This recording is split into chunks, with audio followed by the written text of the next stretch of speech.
کہ یہ خصوصی نشست جناب بلال مومن، ملک مومن اور فہیم اور ان کے کئی ساتھی ہیں، سب کا نام کیسے لوں، بظاہر انہوں نے برپا کی ہے، لیکن اصل تو وہ خدا تعالیٰ ہے جس نے ایسے ہیرے جواہرات کو یہاں جمع کیا کہ ہر سننے والا، ہر سامع اپنی جگہ ایک پروفیسر سا معلوم ہوتا ہے۔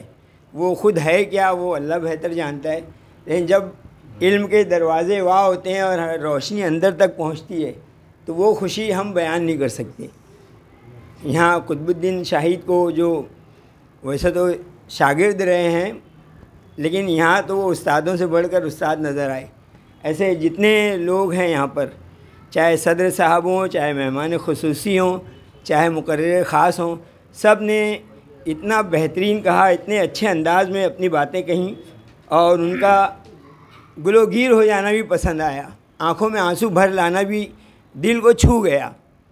اور اللہ تعالیٰ ایسی محفلوں کو برپا کرنے کے لیے سہولتیں مہیا کرتا رہے۔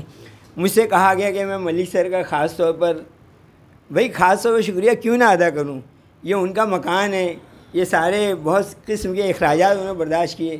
اگر بلال سر کا ساتھ نہ ہوتا تو شاید یہ آدمی اتنا دوڑ بھاگ کرتا نہ کرتا، لیکن کرتے وہ، جب اللہ نے مقدر میں کر دیا ہے تو کام ہو کر رہے گا۔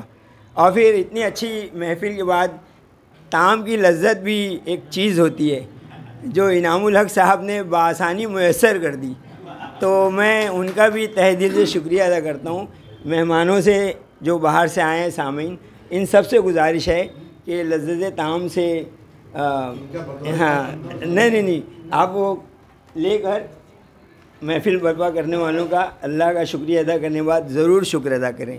جزاک اللہ۔ انشاءاللہ پھر اگلی محفل میں آپ سب سے اتنی اچھی جو نظامت ہم نے سنی ہے، تو اگر اس کی تعریف نہ کی جائے تو بات ادھوری رہ جائے گی۔ میں مخلص مدو سر کا بھی بہت بہت شکریہ ادا کرتا ہوں۔